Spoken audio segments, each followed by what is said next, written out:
मारू महला पहला। सुन कला अपरंपर धारी। आप निरालम अपर अपारी। सुन कला अपरंपर धारी। आप निरालम अपर अपारी। आपे कुदरत कार कार देखै। सुनो सुन उपाइंदा। पौन पानी सुनै ते साजे। सृष्ट उपाय काया गढ़ राजे। अगन पानी जियो जोत तुम्हारी। सुनने कला रहाइंदा। सुनो ब्रह्मा विष्णु महेश उपाय। सुनने वरते जोग सबाए। इस पद विचारे सो जन पूरा। तिस मिले भरम चुकाइंदा। सुनो सपत सरोवर थापे। जिन साजे विचारे आपे। तित सत सर मनुआ गुरमुख नावै। फिर बाहुड़ जोन ना पाइंदा।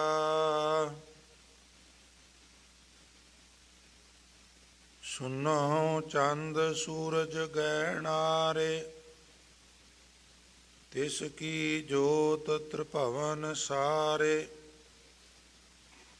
सुनने अलख अपार निरालम।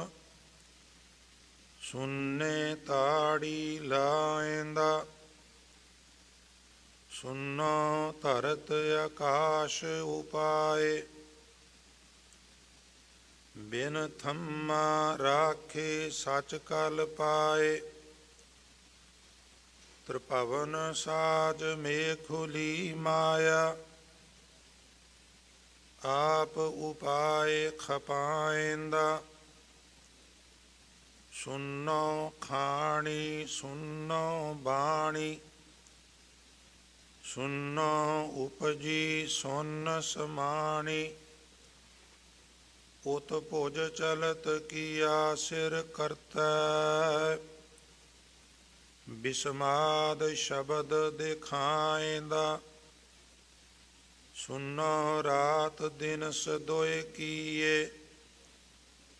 उपत खपत सुखा दुख दिए। सुख दुख ही ते अमर अतीता। गुरमुख निज घर पाइंदा। सुनो रात दिन सदोए किए। उपत खपत सुखा दुख दिए। सुख दुख ही ते अमर अतीता। गुरमुख निज घर पाइंदा। वाहिगुरु जी का खालसा वाहिगुरु जी की फतेह। बहुत ही आदरणीय जुगो जुग अटल श्री गुरु ग्रंथ साहब जी की पवित्र हजूरी विच ਸਤਿਗੁਰੂ ਜੀ ਦੇ ਪਿਆਰ ਵਾਲੀ ਸਾਧ ਸੰਗਤ, ਸਰਵਪ੍ਰਥਮ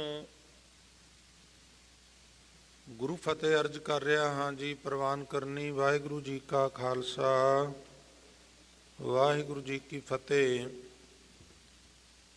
ਦਾਸ ਤੋਂ ਪਹਿਲਾਂ ਸਤਿਕਾਰਯੋਗ ਭਾਈ ਸੁੱਚਾ ਸਿੰਘ ਸ਼੍ਰੀ ਅੰਮ੍ਰਿਤਸਰ ਸਾਹਿਬ ਵਾਲਿਆਂ ਦੇ ਜਥੇ ਨੇ ਵਿਧੀਵਤ ਢੰਗ ਦੇ ਨਾਲ ਗੁਰਬਾਣੀ ਦਾ ਸ਼ਬਦ ਸਰਵਣ ਕਰਵਾਇਆ। ਬਹੁਤ ਹੀ ਸੁੰਦਰ ਵਾਤਾਵਰਨ ਬਣਿਆ ਹੋਇਆ ਸੀ। ਪਿਆਰ ਵਾਲੀਆਂ ਰੂਹਾਂ ਨੇ ਆਨੰਦ ਵੀ ਮਾਣਿਆ। ਸੋ ਉਪਰੰਤ ਲੜੀਵਾਰ ਗੁਰੂ ਸ਼ਬਦ ਵਿਚਾਰ ਅਧੀਨ ਮਾਰੂ ਰਾਗ ਵਿੱਚ ਜੋ ਆਪ ਜੀ ਨੇ ਗੁਰੂ ਨਾਨਕ ਸਾਹਿਬ ਦੇ ਉਚਾਰਨ ਕੀਤੇ ਹੋਏ ਬਚਨ ਸਰਵਣ ਕੀਤੇ ਹਨ, ਇਹ ਪਵਿੱਤਰ ਬਚਨ ਗੁਰੂ ਗ੍ਰੰਥ ਸਾਹਿਬ ਜੀ ਦੇ ਪਾਵਨ ਅੰਗ 1037 ਤੇ ਦਰਜ ਨੇ। ਇੱਕ ਸਿੱਖੀਜ਼ਮ ਦਾ ਮੇਜਰ ਪ੍ਰਿੰਸੀਪਲ ਹੈ, ਵਿਚਾਰਧਾਰਾ ਹੈ, ਜਿਸ ਨੂੰ ਲਗਾਤਾਰ ਗੁਰੂ ਨਾਨਕ ਸਾਹਿਬ ਪ੍ਰਚੰਡ ਕਰ ਰਹੇ ਨੇ, ਬਲਵਾਨ ਕਰ ਰਹੇ ਨੇ, ਦੁਹਰਾ ਰਹੇ ਨੇ। ਉਹ ਇਹ ਹੈ ਕਿ ਇਹ ਕੁੱਲ ਜੋ ਦਿਸਦੀ ਦੁਨੀਆ ਹੈ, ਸੰਸਾਰ ਹੈ, ਜਗਤ ਹੈ, ਔਰ ਈਵਨ ਪੂਰਾ ਬ੍ਰਹਿਮੰਡ ਹੈ, ਈਵਨ ਸਾਰੇ ਬ੍ਰਹਿਮੰਡ ਨੇ, ਇਹ ਸਭ ਕਰਤਾਰ ਪੁਰਖ ਦੀ ਰਚਨਾ ਹੈ।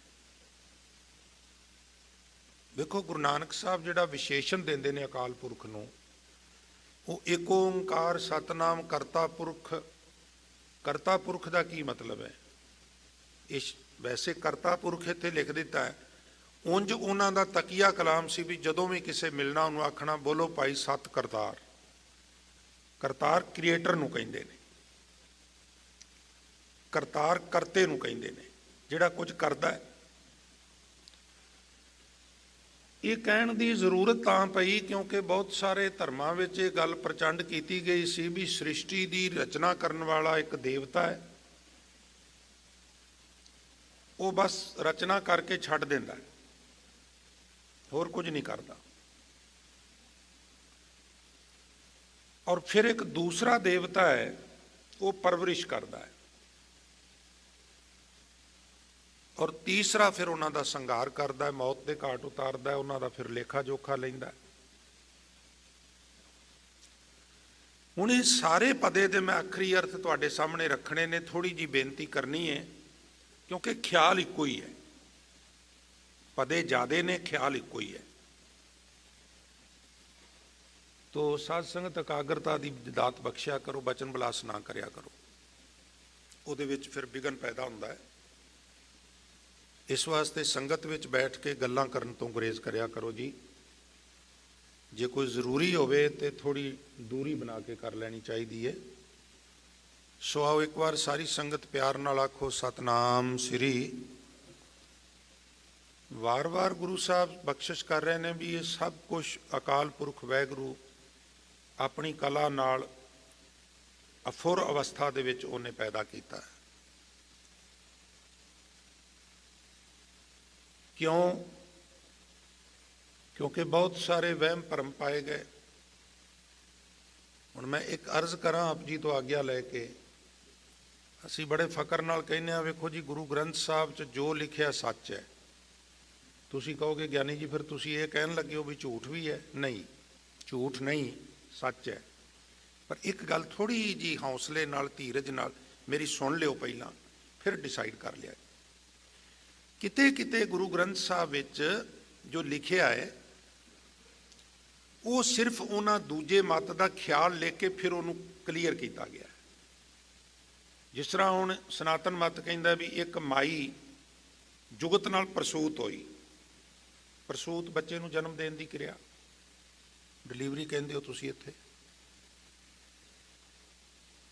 ਉਹ ਕਹਿੰਦੇ ਨੇ ਵੀ ਜੁਗਤ ਨਾਲ ਮਾਈ ਪ੍ਰਸੂਤ ਹੋਈ ਔਰ ਵਾਰੀ-ਵਾਰੀ 3 ਚੇਲੇ ਪ੍ਰਵਾਨ ਚੜੇ, ਬ੍ਰਹਮਾ, ਵਿਸ਼ਨੂੰ ਤੇ ਮਹੇਸ਼।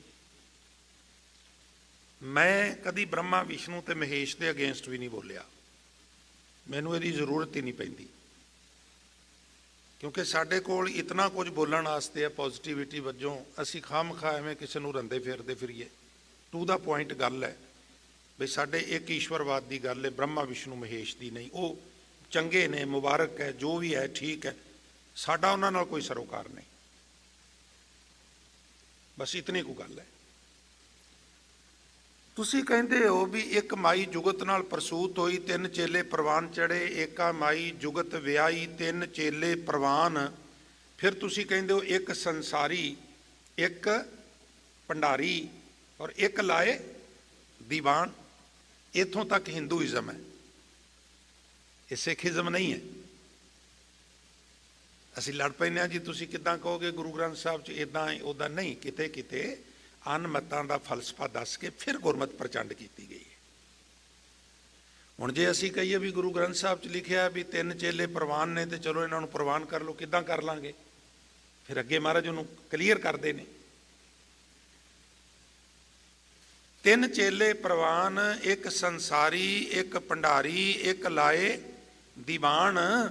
ਪਰ ਜਿਵ ਤਿਸ ਭਾਵੈ ਤਿਵੈ ਚਲਾਵੈ, ਜਿਵ ਹੋਵੈ ਫੁਰਮਾਨ। ਇਹਨਾਂ ਦੀ ਕੋਈ ਮਨਮਰਜ਼ੀ ਨਹੀਂ, ਇਹ ਕਠਪੁਤਲੀਆਂ ਨੇ। ਜਿਵੇਂ ਨਿਰੰਕਾਰ ਇਹਨਾਂ ਨੂੰ ਨਚਾਉਂਦਾ ਤਿਵੇਂ ਨੱਚਦੀਆਂ ਨੇ। ਕਾਠ ਕੀ ਪੁੱਤਰੀ ਕਹਾ ਕਰੇ ਬਪੁਰੀ, ਖਿਲਾਵਨ ਹਾਰ ਹੋ ਜਾਂਦਾ। ਜੇ ਅੱਗੇ ਇੱਕ ਨਾ ਪਿੰਡਾਂ 'ਚ ਮਨੋਰੰਜਨ ਦਾ ਸਾਧਨ ਹੁੰਦਾ ਸੀ ਕਠਪੁਤਲੀ ਨੂੰ ਨਚਾਉਣਾ। ਉਹ ਬਰੀਕ ਬਰੀਕ ਧਾਗੇ ਬੱਧੇ ਹੁੰਦੇ ਸਨ, ਉਹਨੂੰ ਉਹ ਖਿੱਚਦਾ ਸੀ, ਉਹ ਹਾਵ ਭਾਵ ਕਰਦੀ, ਬੱਚਿਆਂ ਨੇ ਖੁਸ਼ ਹੋਣਾ। ਹਜ਼ੂਰ ਬਾਣੀ 'ਚ ਕਹਿੰਦੇ ਨੇ ਅਸੀਂ ਸਭ ਉਹਦੀਆਂ ਕਠਪੁਤਲੀਆਂ ਵਾਂ, ਨਚਾਉਣ ਵਾਲਾ ਅਕਾਲ ਪੁਰਖ ਵਾਹਿਗੁਰੂ ਹੈ। ਬ੍ਰਹਮਾ ਵਿਸ਼ਨੂੰ ਮਹੇਸ਼ ਵੀ ਉਹਦੀਆਂ ਕਠਪੁਤਲੀਆਂ ਨੇ।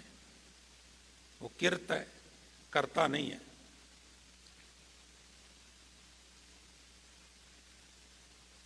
ਜਿਵ ਤਿਸ ਭਾਵੈ ਤਿਵੈ ਚਲਾਵੈ, ਜਿਵ ਹੋਵੈ ਫੁਰਮਾਨ। ਆਦੇਸ਼ ਤਿਸੈ ਆਦੇਸ਼, ਆਦ ਅਨੀਲ ਅਨਾਦ ਅਨਾਹਤ, ਜੁਗ ਜੁਗ ਏਕੋ ਵੇਸ।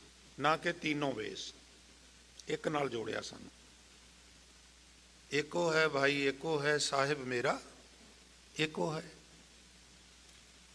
ਇਹ ਸਾਰੀ ਦਿਸ ਦੀ ਰਚਨਾ ਉਸ ਇੱਕ ਅਕਾਲ ਪੁਰਖ ਵਾਹਿਗੁਰੂ ਨੇ ਪੈਦਾ ਕੀਤੀ ਹੈ। ਕੀ ਕੁਝ ਕੀਤਾ, ਲਓ ਜਰਾ ਦਰਸ਼ਨ ਕਰਿਓ। ਅੱਜ 10 ਵਜੇ ਤੱਕ ਹੀ ਵਿਚਾਰਾਂ ਹੋਣੀਆਂ ਨੇ। ਵਜ੍ਹਾ ਇਹ ਹੈ ਵੀ ਇੱਕ ਰਾਗੀ ਜਥਾ ਜੋ ਤੁਹਾਡੇ ਕੋਲ ਇੱਥੇ ਸੇਵਾ ਕਰਦੇ ਨੇ ਜਥੇ, ਫਿਰ ਉਹ ਜਿਵੇਂ ਜਿਵੇਂ ਸਮਾਂ ਹੁੰਦਾ ਹੈ ਉਹ ਵਾਪਸ ਦੇਸ਼ ਜਾਂਦੇ ਨੇ। ਤੋ ਜਿੱਦਣ ਫਲਾਈਟ ਹੁੰਦੀ ਉਦੋਂ ਫਿਰ ਪ੍ਰਬੰਧਕ ਕਮੇਟੀ ਵੱਲੋਂ ਉਹਨਾਂ ਦਾ ਸੰਗਤ ਦੇ ਵਿੱਚ ਆਦਰ ਮਾਣ ਹੁੰਦਾ ਹੈ। ਉਹ ਪ੍ਰੋਸੈਸਿੰਗ ਲਈ ਥੋੜ੍ਹਾ ਜਿਹਾ ਵਕਤ ਉਹਨਾਂ ਨੇ ਅਖੀਰ ਵਿੱਚ ਭਾਈ ਸਾਹਿਬ ਨੇ ਸ਼ਬਦ ਦੀ ਹਾਜ਼ਰੀ ਭਰਨੀ ਹੈ, ਆਨੰਦ ਸਾਹਿਬ ਦਾ ਪਾਠ ਕਰਨਗੇ ਤੇ ਫਿਰ ਉਹਨਾਂ ਨੂੰ ਸਨਮਾਨਿਤ ਕੀਤਾ ਜਾਣਾ ਹੈ। ਇਸ ਵਾਸਤੇ ਇਹ 10 ਵਜੇ ਤੱਕ ਆਪਾਂ ਵਿਚਾਰ ਕਰਾਂਗੇ। ਉਤਨੀ ਦੇਰ ਨੂੰ ਭਾਈ ਸਾਹਿਬ ਆ ਜਾਣਗੇ। ਮਾਰੂ ਮਹੱਲਾ ਪਹਿਲਾ। ਸੁਨ ਕਲਾ ਅਪਰੰਪਰ ਧਾਰੀ। ਅਪਰੰਪਰ ਦੇ ਅਰਥ ਨੇ ਜਿਹਦੇ ਤੋਂ ਪਾਰ ਕੁਛ ਨਹੀਂ ਗਾ, ਜਿਸ ਤੋਂ ਗਾਂ ਹੋਰ ਕੁਛ ਨਹੀਂ ਗਾ, ਬਸ ਉਹ ਅੰਤ ਹੈ। ਔਰ ਸੁਨ ਦੇ ਅਰਥ ਜਿੱਥੋਂ ਲੈ ਗਏ ਨੇ ਉਹ ਹੈ ਸ਼ੂਨਿਆ। ਸ਼ੂਨਿਆ ਆਪਾਂ ਜਿਹਨੂੰ ਸਿਫਰ ਕਹਿੰਦੇ ਆ। ਗੁਰੂ ਨਾਨਕ ਸਾਹਿਬ ਮਹਾਰਾਜ ਕਹਿੰਦੇ ਨੇ ਵੀ ਉਹ ਜਿਹੜਾ ਅਪਰੰਪਾਰ ਹੈ ਉਹਨੇ ਆਪਣੀ ਕਲਾ ਮੈਨੇ ਤਾਕਤ, ਆਪਣੀ ਤਾਕਤ ਨਾਲ ਇਹ ਸਾਰਾ ਕੁਝ ਪੈਦਾ ਕੀਤਾ ਹੈ। ਆਪ ਨਿਰਾਲਮ ਅਪਰ ਅਪਾਰੀ, ਔਰ ਆਪ ਫਿਰ ਉਹ ਨਿਰਾਲਮ ਹੈ ਔਰ ਅਪਰ ਅਪਾਰ, ਵਾਰ-ਵਾਰ, ਜਿਸ ਦਾ ਕੋਈ ਪਾਰਾਵਾਰ ਨਹੀਂ। ਨਿਰੰਕਾਰ ਦੇ ਸੰਦਰਭ ਵਿੱਚ ਵਾਰ-ਵਾਰ ਬਾਣੀ 'ਚ ਪ੍ਰਚੰਡ ਕੀਤਾ ਗਿਆ ਹੈ ਕਿ ਨਿਰੰਕਾਰ ਦਾ ਕੋਈ ਅੰਤ ਨਹੀਂ ਪਾ ਸਕਦਾ, ਉਹਦੇ ਵਰਗਾ ਕੋਈ ਹੋਰ ਹੈ ਹੀ ਨਹੀਂ। ਜਦੋਂ ਮਹਾਰਾਜ ਅਰਬ ਦੇਸ਼ ਗਏ ਤੇ ਇੱਕ ਫਕੀਰ ਨੇ ਮਹਾਰਾਜ ਗੁਰੂ ਨਾਨਕ ਸਾਹਿਬ ਨੂੰ ਇੱਕ ਪ੍ਰਸ਼ਨ ਕੀਤਾ ਬੜੇ ਕਮਾਲ ਦਾ।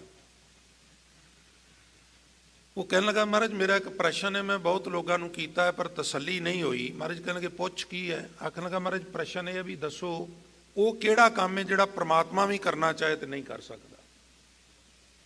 ਹੁਣ ਤੁਸੀਂ ਵੀ ਕਹੋਗੇ ਵੀ ਇਸ ਤਰ੍ਹਾਂ ਦਾ ਤੇ ਕੋਈ ਕੰਮ ਹੈ ਹੀ ਨਹੀਂ ਜਿਹਨੂੰ ਪਰਮਾਤਮਾ ਨਾ ਕਰ ਸਕੇ। ਉਹ ਤੇ ਸਰਬ ਕਲਾ ਸਮਰੱਥ ਹੈ, ਪਰਮਾਤਮਾ ਸਰਬ ਕਲਾ ਸਮਰੱਥ ਹੈ। ਉਹ ਕਿਹੜਾ ਕੰਮ ਹੈ ਜਿਹੜਾ ਪਰਮਾਤਮਾ ਨਹੀਂ ਕਰ ਸਕਦਾ। ਤੋ ਫਕੀਰ ਸਾਈਂ ਗੁਰੂ ਨਾਨਕ ਸਾਹਿਬ ਨੂੰ ਕਹਿਣ ਲੱਗਾ, ਮਹਾਰਾਜ ਕੋਈ ਇੱਕ ਕੰਮ ਇਸ ਤਰ੍ਹਾਂ ਦਾ ਦੱਸੋ ਜਿਹੜਾ ਪਰਮਾਤਮਾ ਵੀ ਕਰਨਾ ਚਾਹੇ ਤੇ ਨਹੀਂ ਕਰ ਸਕਦਾ। ਹਜ਼ੂਰ ਹੱਸ ਕੇ ਕਹਿਣ ਲੱਗੇ, ਇੱਕ ਕੰਮ ਹੈ, ਇੱਕ ਕੰਮ ਹੈ ਜਿਹੜਾ ਖੁਦਾ ਵੀ ਕਰਨਾ ਚਾਹੇ ਤੇ ਨਹੀਂ ਕਰ ਸਕਦਾ। ਵਾਹਿਗੁਰੂ ਵਾਹਿਗੁਰੂ ਵਾਹਿਗੁਰੂ। ਕਹਿਣ ਲੱਗੇ ਜੀ ਉਹ ਕਿਹੜਾ ਕੰਮ ਹੈ? ਤੇ ਹਜ਼ੂਰ ਹੱਸ ਕੇ ਕਹਿਣ ਲੱਗੇ, ਜੇ ਖੁਦਾ ਵੀ ਚਾਹੇ ਵੀ ਆਪਣੇ ਵਰਗਾ ਇੱਕ ਹੋਰ ਖੁਦਾ ਪੈਦਾ ਕਰਨਾ ਹੈ ਤੇ ਉਹ ਨਹੀਂ ਕਰ ਸਕਦਾ। ਵਾਹਿਗੁਰੂ ਵਾਹਿਗੁਰੂ ਵਾਹਿਗੁਰੂ। ਇਸੇ ਵਾਸਤੇ ਉਹਨੂੰ ਖੁਦਾ ਕਹਿੰਦੇ ਨੇ।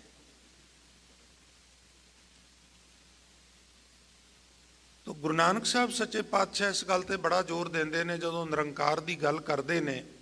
ਹੁਣ ਤੁਸੀਂ ਆਸਾ ਕੀ ਵਾਰ ਦਾ ਕੀਰਤਨ ਸਰਵਣ ਕਰਕੇ ਹਟੇ ਹੋ, ਮਹਾਰਾਜ ਤਾਰੀਫ ਕਰਦੇ ਜਾਂਦੇ ਨੇ, ਆਲ ਪਤਾਲ ਦੀਆਂ ਗੱਲਾਂ ਕਰਦੇ ਜਾਂਦੇ ਨੇ, ਪਰ ਅਖੀਰ ਵਿੱਚ ਇੱਕ ਬਚਨ ਕਰਦੇ ਨੇ, ਵੱਡੇ ਕੀਆਂ ਵਡਿਆਈਆਂ ਕਿਛ ਕਹਿਣਾ ਕਹਿਣ ਨਾ ਜਾਏ। ਜਪਜੀ 'ਚ ਕਹਿੰਦੇ ਨੇ, ਅੰਤ ਨਾ ਸਿਫਤੀ ਕਹਿਣ ਨਾ ਅੰਤ। ਸਾਰੀ ਪੌੜੀ ਦੇ ਦਰਸ਼ਨ ਕਰ ਲਓ, ਕੋਈ ਅੰਤ ਨਹੀਂ ਹੈ, ਅਪਰੰਪਰ ਹੈ। ਇਸ ਵਾਸਤੇ ਆਪ ਨਿਰਾਲਮ ਅਪਰ ਅਪਾਰੀ, ਆਪੇ ਕੁਦਰਤ ਕਰ ਕਰ ਦੇਖੈ, ਸੁਨੋ ਸੁਨ ਉਪਾਇੰਦਾ। ਕੁਦਰਤ, ਕਾਦਰ ਦੀ ਕਿਰਤ ਕੁਦਰਤ, ਕੁਦਰਤ ਨੂੰ ਆਪ ਕਰਕੇ ਉਹ ਫਿਰ ਦੇਖਦਾ ਤੋਂ ਮੀਨਸ ਹੈ ਵੀ ਕੇਅਰ ਕਰਦਾ ਹੈ। ਤੁਸੀਂ ਵੇਖਿਆ ਵੀ ਜਦੋਂ ਅਸੀਂ ਕਿਤੇ ਜਾਣਾ ਹੋਵੇ, ਘਰ 'ਚ ਛੋਟੇ ਬੱਚੇ ਹੋਣ ਜਾਂ ਬੱਚਿਆਂ ਨੂੰ ਵੀ ਨਾਲ ਲਿਜਾਣਾ ਹੋਵੇ, ਤੇ ਆਪਣੇ ਉੱਥੇ ਇਸ ਤਰ੍ਹਾਂ ਦਾ ਮਾਹੌਲ ਹੈ ਵੀ ਅਸੀਂ ਜਾਣ ਲੱਗੇ ਗੁਆਂਢੀ ਨੂੰ ਕਹਿੰਦੇ ਹਾਂ ਵੀ ਅਸੀਂ ਕਿਤੇ ਜ਼ਰੂਰੀ ਕੰਮ ਕਰ ਚੱਲੇ ਹਾਂ, ਤੁਸੀਂ ਥੋੜ੍ਹਾ ਦੇਖ ਲੈਣਾ। ਤਾਂ ਦੇਖ ਲੈਣ ਤੋਂ ਸੈਂਸ ਕੀ ਹੈ? ਕੇਅਰ ਕਰ ਲੈਣਾ। ਉਹ ਕੁਦਰਤ ਨੂੰ ਪੈਦਾ ਕਰਦਾ ਹੈ ਔਰ ਫਿਰ ਦੇਖਦਾ ਹੈ। ਦੇਖਦਾ ਮੀਨਸ ਕੇਅਰ ਕਰਦਾ ਹੈ, ਪ੍ਰਤਿਪਾਲਨਾ ਕਰਦਾ ਹੈ, ਬਣਾ ਕੇ ਛੱਡ ਨਹੀਂ ਦਿੰਦਾ। ਮਨੁੱਖ ਵਿੱਚ ਬੱਚੇ ਪੈਦਾ ਕਰਕੇ ਉਹਨਾਂ ਦੀ ਪਾਲਣਾ ਪੋਸ਼ਣਾ ਕਰਨੀ, ਉਹਨਾਂ ਨੂੰ ਪੜ੍ਹਾਉਣਾ ਲਿਖਾਉਣਾ, ਉਹਨਾਂ ਦੇ ਵਿਆਹ ਕਰਨ ਤੱਕ ਦੀ ਜ਼ਿੰਮੇਵਾਰੀ ਅਗਾਂਹ ਵੀ ਨਿਭਾਉਣੀ, ਇਹ ਨਿਰੰਕਾਰ ਦੀ ਅੰਸ਼ ਹੀ ਸਾਡੇ ਵਿੱਚ ਆਈ ਹੈ। ਤਾਂ ਹੀ ਮਨੁੱਖ ਇੱਦਾਂ ਸੋਚਦਾ ਹੈ। ਇਹ ਜਜ਼ਬਾ ਵੀ ਨਿਰੰਕਾਰ ਨੇ ਸਾਡੇ ਵਿੱਚ ਪਾਇਆ ਹੈ ਬਈ ਇਹਨਾਂ ਨੂੰ ਬਣਾ ਕੇ ਛੱਡ ਨਹੀਂ ਦੇਣਾ, ਇਹਨਾਂ ਦੇ ਪ੍ਰਤੀ ਤੇਰੇ ਕੁਝ ਨੈਤਿਕ ਫਰਜ਼ ਨੇ। ਹੁਣ ਵੇਖੋ ਪੂਰੇ ਵਿਸ਼ਵ ਦੇ ਵਿੱਚ ਗੱਲ ਮਸ਼ਹੂਰ ਹੈ ਬਈ ਪੰਜਾਬੀ ਕਮਿਊਨਿਟੀ ਦੇ ਲੋਕ ਬਾਹਰ ਬੜੇ ਆਉਂਦੇ ਨੇ, ਤਾਂ ਬੱਚੇ ਧੜਾ ਧੜਾ ਆ ਰਹੇ ਨੇ, ਚੰਗੀ ਗੱਲ ਹੈ। ਬਹੁਤ ਸਾਰੇ ਇਸ ਤਰ੍ਹਾਂ ਦੇ ਪਰਿਵਾਰ ਨੇ ਉਹ ਜ਼ਮੀਨਾਂ ਵੇਚ ਕੇ ਬੱਚੇ ਭੇਜ ਰਹੇ ਨੇ। ਜ਼ਮੀਨ 1 ਇੰਚ ਜੱਟ ਛੱਡਣ ਲਈ ਤਿਆਰ ਨਹੀਂ ਹੁੰਦਾ। ਕੋਈ ਮਾੜੀ ਜੀ ਤਵੀ ਨਾਲ ਲਾ ਲੈ ਨਾ, ਉੱਥੇ ਲਹੂ ਡੁੱਲ ਜਾਂਦਾ। ਪਰ ਜਦੋਂ ਬੱਚੇ ਕਹਿੰਦੇ ਨੇ ਤੇ ਮਾਪੇ ਕਹਿੰਦੇ ਕੋਈ ਗੱਲ ਨਹੀਂ, ਤੂੰ ਚਲਾ ਜਾ, ਝੋਕ ਦਿਆਂਗੇ ਤੇਰੇ ਵਾਸਤੇ ਸਭ ਕੁਝ। ਕਿਉਂ? ਕਿਉਂਕਿ ਬਣਾ ਕੇ ਫਿਰ ਦੇਖ ਰਿਹਾ ਹੈ, ਪਰਵਰਿਸ਼ ਵੀ ਕਰ ਰਿਹਾ ਹੈ। ਔਰ ਇਨਸਾਨ ਵਿੱਚ ਵੀ ਉਹ ਜਜ਼ਬਾ ਹੈ। ਆਪ ਕਰਕੇ ਕੁਦਰਤ ਕਰ ਕਰ ਦੇਖੈ, ਸੁਨੋ ਸੁਨ ਉਪਾਇੰਦਾ। ਪਾਉਣ ਪਾਣੀ ਸੁਣੈ ਤੇ ਸਾਜੇ। ਪਾਉਣ ਵੀ ਉਹਨੇ ਪੈਦਾ ਕੀਤੀ, ਪਾਣੀ ਵੀ ਉਹਨੇ ਪੈਦਾ ਕੀਤਾ। ਇੱਕ ਮੈਥਡ ਸਾਇੰਸ ਦਾ ਇਹ ਵੀ ਹੈ ਵੀ ਪਹਿਲਾਂ ਪਾਣੀ ਸੀ, ਫਿਰ ਪਾਣੀ 'ਚ ਅਮੀਬਾ ਪੈਦਾ ਹੋਇਆ, ਫਿਰ ਅੱਗੋਂ ਵਿਕਾਸ ਹੋਇਆ। ਔਰ ਪਾਣੀ ਤੋਂ ਪਹਿਲਾਂ ਉਹ ਪਾਣੀ ਕ੍ਰੀਏਟ ਕਿਵੇਂ ਹੋਇਆ? ਉਹ ਕਹਿੰਦੇ ਜੀ ਗੈਸਿਸ। ਗੁਰੂ ਨਾਨਕ ਸਾਹਿਬ ਕਹਿੰਦੇ ਵੀ ਗੈਸਿਸ ਕਿੱਥੋਂ ਆਈਆਂ? ਉਹ ਕਹਿੰਦੇ ਵੀ ਇਹ ਅਜੇ ਅਸੀਂ ਖੋਜ ਰਹੇ ਹਾਂ। ਤਾਂ ਮਹਾਰਾਜ ਕਹਿੰਦੇ ਮੈਨੂੰ ਪਤਾ, ਮੈਂ ਦੱਸਣਾ ਕਿੱਥੋਂ ਆਈਆਂ ਨੇ। ਤੇ ਉਹ ਕਹਿੰਦੇ ਜੀ ਦੱਸੋ ਕਿੱਥੋਂ ਆਈਆਂ ਨੇ? ਤਾਂ ਫਿਰ ਹਜ਼ੂਰ ਕਹਿੰਦੇ ਨੇ ਸਾਚੇ ਤੇ ਪਵਨਾ ਭਇਆ। ਪਵਨ ਗੈਸਿਸ, ਹਵਾਵਾਂ, ਪਵਨੇ ਤੇ ਜਲ ਹੋਏ। ਫਿਰ ਜਿਹੜੇ ਤੁਸੀਂ ਅਮੀਬਾ ਵਾਲਾ ਸਾਰਾ ਮੈਥਡ ਦੱਸਦੇ ਹੋ। ਔਰ ਜਲ ਤੇ ਤ੍ਰਿਭਵਨ ਸਾਜਿਆ, ਘਟ ਘਟ ਜੋਤ ਸਮੋਏ। ਫਿਰ 3 ਲੋਕ ਹੋਂਦ ਵਿੱਚ ਆ ਗਏ।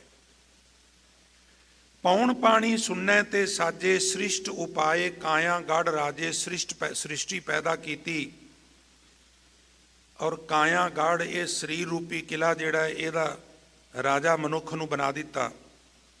ਇਹਦੇ ਵਿੱਚ ਟਿਕਾ ਦਿੱਤਾ। ਅਗਨ ਪਾਣੀ ਜੀਓ ਜੋਤ ਤੁਮਾਰੀ ਸੁਨੇ ਕਲਾ ਰਹਾਇਂਦਾ। ਉਹਦੇ ਵਿੱਚ ਫਿਰ ਅੱਗ ਤੇ ਪਾਣੀ ਪੰਜਾਂ ਤੱਤਾਂ ਦਾ ਸਰੀਰ ਬਣਾ ਕੇ ਜੀ ਇਹਦੇ ਵਿੱਚ ਜਾਨਵੀ ਪਾ ਦਿੱਤੀ। ਸੁਨੋ ਬ੍ਰਹਮਾ ਵਿਸ਼ਨ ਮਹੇਸ਼ ਉਪਾਏ, ਸੁਨੇ ਵਰਤੇ ਜੁਗ ਸੁਬਾਏ। ਆਪਣੀ ਸ਼ਕਤੀ ਨਾਲ ਬ੍ਰਹਮਾ ਵਿਸ਼ਨੂੰ ਤੇ ਮਹੇਸ਼ ਪੈਦਾ ਕੀਤੇ। 36 ਯੁੱਗ ਗਬਾਰਾ ਵੀ ਉਹਦੀ ਤਾਕਤ ਨਾਲ ਹੀ ਬੀਤਿਆ। ਇਸ ਪਦ ਵਿਚਾਰੇ ਸੋ ਜਨ ਪੂਰਾ, ਤਿਸ ਮਿਲੀਆਂ ਭਰਮ ਚੁਕਾਏਂਦਾ। ਜਿਹੜਾ ਇਸ ਮਰਾਤਬੇ ਤੇ ਪਹੁੰਚ ਜਾਏ ਇਹ ਗੱਲ ਸਮਝ ਲੈ ਵੀ ਬ੍ਰਹਮਾ ਵਿਸ਼ਨੂੰ ਮਹੇਸ਼ ਨੂੰ ਪ੍ਰਮਾਤਮਾ ਨੇ ਪੈਦਾ ਕੀਤਾ ਹੈ, ਉਸ ਦਾ ਭਰਮ ਦੂਰ ਹੁੰਦਾ ਹੈ। ਤੇ ਜਿਹੜੇ ਸਮਝ ਰਹੇ ਨੇ ਵੀ ਬ੍ਰਹਮਾ ਨੇ ਸਭ ਕੁਝ ਬਣਾਇਆ ਹੈ, ਉਹ ਅਜੇ ਭੁਲੇਖੇ ਦਾ ਸ਼ਿਕਾਰ ਨੇ। ਇਹ ਅੱਜ ਮਹਾਰਾਜ ਨੇ ਕਲੀਅਰ ਕੀਤਾ ਹੈ। ਖੈਰ, ਸੁਨੋ ਸਪਤ ਸਰੋਵਰ ਥਾਪੇ।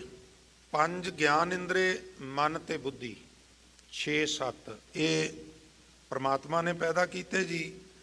ਜਿਨ ਸਾਜੇ ਵਿਚਾਰੇ ਆਪੇ, ਜਿਸਨੇ ਸਾਨੂੰ ਸਾਜਿਆ ਉਹ ਹੀ ਪਰਵਰਿਸ਼ ਕਰਦਾ ਹੈ, ਉਹ ਹੀ ਵਿਚਾਰ ਕਰਦਾ ਕਰਾਂਦਾ ਹੈ। ਔਰ ਤਿਤ ਸਤ ਸਰ ਮਨੁਆ, ਗੁਰਮੁਖ ਨਾਵੇ ਫਿਰ ਬੌੜ ਜੋਨ ਨਾ ਪਾਏਂਦਾ। ਜਿਹੜਾ ਮਨ ਇਹਨਾਂ 5 ਸਰੋਵਰਾਂ ਵਿੱਚ 5 ਗਿਆਨ ਇੰਦਰੇ ਮਨ ਤੇ ਬੁੱਧੀ ਵਿੱਚ ਨਹਾਉਂਦਾ ਹੈ, ਗੁਰੂ ਦੇ ਸਨਮੁਖ ਹੋ ਕੇ ਜੀਵਨ ਸਫਲ ਕਰ ਲੈਂਦਾ ਹੈ ਤੇ ਉਹਦਾ ਆਵਾਗਾਉਣ ਦਾ ਚੱਕਰ ਜਿਹੜਾ ਉਹ ਚੁੱਕਿਆ ਜਾਂਦਾ ਹੈ। ਸੁਨੋ ਚੰਦ ਸੂਰਜ ਗਏ ਨਾਰੇ। ਉਹਦੀ ਕਲਾ ਨਾਲ ਹੀ ਚੰਦਰਮਾ, ਸੂਰਜ ਤੇ ਤਣਿਆ ਹੋਇਆ ਆਕਾਸ਼ ਪੈਦਾ ਹੋਇਆ। ਤਿਸ ਕੀ ਜੋਤ ਤ੍ਰਿਭਵਨ ਸਾਰੇ। ਉਸੇ ਦੀ ਜੋਤ ਤੋਂ ਇਹ 3 ਭਵਨ ਪੈਦਾ ਹੋਏ ਨੇ, ਜਿਸ ਨੂੰ ਅਸੀਂ ਰੋਜ਼ ਪੜ੍ਹਨੇ ਆ। ਸਭ ਮੈਂ ਜੋਤ ਜੋਤ ਹੈ ਸੋਏ, ਤਿਸ ਦੈ ਚਾਨਣ ਸਭ ਮੈਂ ਚਾਨਣ ਹੋਏ। ਸੁਨੇ ਅਲਖ ਅਪਾਰ ਨਿਰਾਲਮ, ਸੁਨੇ ਤਾੜੀ ਲਾਏਂਦਾ। ਔਰ ਇਸ ਪ੍ਰਕਾਰ ਉਹ ਅਕਾਲ ਪੁਰਖ ਵਾਹਿਗੁਰੂ ਦੀ ਸੱਤਾ ਕਰਕੇ ਹੀ ਇਹ ਸਾਰਾ ਨਿਜ਼ਾਮ ਹੈ। ਸੁਨੋ ਧਰਤ ਆਕਾਸ਼ ਉਪਾਏ, ਬਿਨ ਥੰਮਾ ਰਾਖੇ ਸੱਚ ਕਲ ਪਾਏ। ਇਹ ਸਾਰਾ ਨਿਜ਼ਾਮ ਉਹਦੀ ਸੱਤਾ ਤੇ ਖੜਾ ਹੋਇਆ ਹੈ। ਆਕਾਸ਼, ਧਰਤੀ ਔਰ ਤ੍ਰਿਭਵਨ ਸਾਜ, ਮੇਖੋਲੀ ਮਾਇਆ ਆਪ ਉਪਾਏ ਖਪਾਏਂਦਾ। 3 ਭਵਨ ਸਾਜ ਕੇ ਫਿਰ ਮੇਖ ਗੱਡ ਦਿੱਤੀ, ਭਾਵ ਕਾਬੂ 'ਚ ਕਰ ਲਿਆ ਸਭ ਕੁਝ। ਹੁਕਮ ਵਿੱਚ ਹੀ ਮਾਇਆ ਪੈਦਾ ਕਰਦਾ, ਹੁਕਮ 'ਚ ਹੀ ਮਾਇਆ ਨੂੰ ਡਨ ਵੀ ਕਰ ਦਿੰਦਾ। ਸੋ ਸੁਨੋ ਖਾਣੀ ਸੁਨੋ ਬਾਣੀ। 4 ਖਾਣੀਆਂ ਤੇ 4 ਬਾਣੀਆਂ ਗੁਰਮੁਖੋਂ ਮੰਨੀਆਂ ਗਈਆਂ ਨੇ। ਸੁਨੋ ਉਪਜੀ ਸੁਨ ਸਮਾਣੀ। ਵਾਹਿਗੁਰੂ ਤੋਂ ਹੀ ਸਭ ਕੁਝ ਪੈਦਾ ਹੋ ਕੇ ਵਾਹਿਗੁਰੂ 'ਚ ਹੀ ਸਮਾ ਜਾਂਦਾ ਹੈ। ਉਤ ਭੁਜ ਚਲਤ ਕੀਆ, ਇਹ ਕੌਤਕ ਕਰ ਦਿੱਤਾ। ਅੰਡਜ ਜੇਰਜ ਉਤਪਜ ਸੇਤਜ ਵਾਲਾ। ਸਿਰ ਕਰਤਾ ਬਿਸਮਾਦ ਸ਼ਬਦ ਦਿਖਾਏਂਦਾ। ਕੋਈ ਸ਼ਬਦ ਨਾਲ ਜੁੜ ਕੇ ਇਸ ਲੀਲਾ ਨੂੰ ਸਮਝ ਸਕਦਾ। ਸੁਨੋ ਰਾਤ ਦਿਨਸ ਦੋਏ ਕੀਏ। ਵਾਹਿਗੁਰੂ ਦੀ ਸੱਤਾ ਕਰਕੇ ਦਿਨ ਰਾਤ ਹੋਇਆ ਹੈ। ਹੁਕਮ ਵਿੱਚ ਹੀ ਸੂਰਜ ਏਕੋ ਰੁੱਤ ਅਨੇਕ। ਉਪਤ ਖਪਤ ਸੁੱਖਾਂ ਦੁੱਖ ਦੀਏ। ਹਰਨ ਭਰਨ ਜਾ ਕਾ ਨੇਤਰ ਫੋਰ ਦੇ ਮਾਂ ਵਾਕ ਅਨੁਸਾਰ ਉਪਤ ਖਪਤ ਸੁੱਖ ਦੁੱਖ ਜੀਵਾਂ ਨੂੰ ਹੁਕਮ 'ਚ ਦਿੰਦਾ ਹੈ। ਸੁਖ ਦੁੱਖ ਹੀ ਤੇ ਅਮਰ ਅਤੀਤਾ, ਗੁਰਮੁਖ ਨਿਜ ਘਰ ਪਾਏਂਦਾ। ਜਿਹੜਾ ਗੁਰੂ ਦੇ ਸਨਮੁਖ ਹੁੰਦਾ ਹੈ ਫਿਰ ਉਹ ਸੁੱਖ ਦੁੱਖ ਵਿੱਚ ਨਿਰਲੇਪ ਰਹਿ ਕੇ ਆਪਣੇ ਜੀਵਨ ਨੂੰ ਸਫਲ ਕਰਨ ਵਿੱਚ ਕਾਮਯਾਬ ਹੋ ਜਾਂਦਾ ਹੈ। ਸੋ ਇਹ 8 ਪਦੇ ਜੋ 16-16 ਪਦਿਆਂ ਵਾਲੇ ਸ਼ਬਦ ਨੇ, ਇਹਨਾਂ ਦੇ ਅੱਖਰੀ ਅਰਥ ਆਪ ਜੀ ਨਾਲ ਸਾਂਝੇ ਕੀਤੇ ਨੇ। ਅਗਲੀ ਵਿਚਾਰ ਆਪਾਂ ਕੱਲ ਦੇ ਦੀਵਾਨ ਵਿੱਚ ਕਰਾਂਗੇ। ਅੱਜ ਇੰਨੀਆਂ ਹੀ ਬੇਨਤੀਆਂ ਪ੍ਰਵਾਨ ਕਰਨੀਆਂ। ਸੋ ਸਨਮਾਨਯੋਗ ਗੁਰੂ ਸਵਾਰਿਆਂ ਤੋਂ ਅਗਲਾ ਪ੍ਰੋਗਰਾਮ ਸਰਵਣ ਕਰੀਏ ਜੀ। ਗੁਰੂ ਮਰਿਆਦਾ ਅਨੁਸਾਰ ਗੁਰੂ ਬਖਸ਼ਿਸ਼ ਦੀ ਫਤਿਹ ਕਰਦੇ ਹੋਏ ਸੇਵਾਦਾਰ ਨੂੰ ਵੀ ਆਗਿਆ ਬਖਸ਼ੋ ਜੀ। ਸੋ ਵਾਹਿਗੁਰੂ ਜੀ ਕਾ ਖਾਲਸਾ, ਵਾਹਿਗੁਰੂ।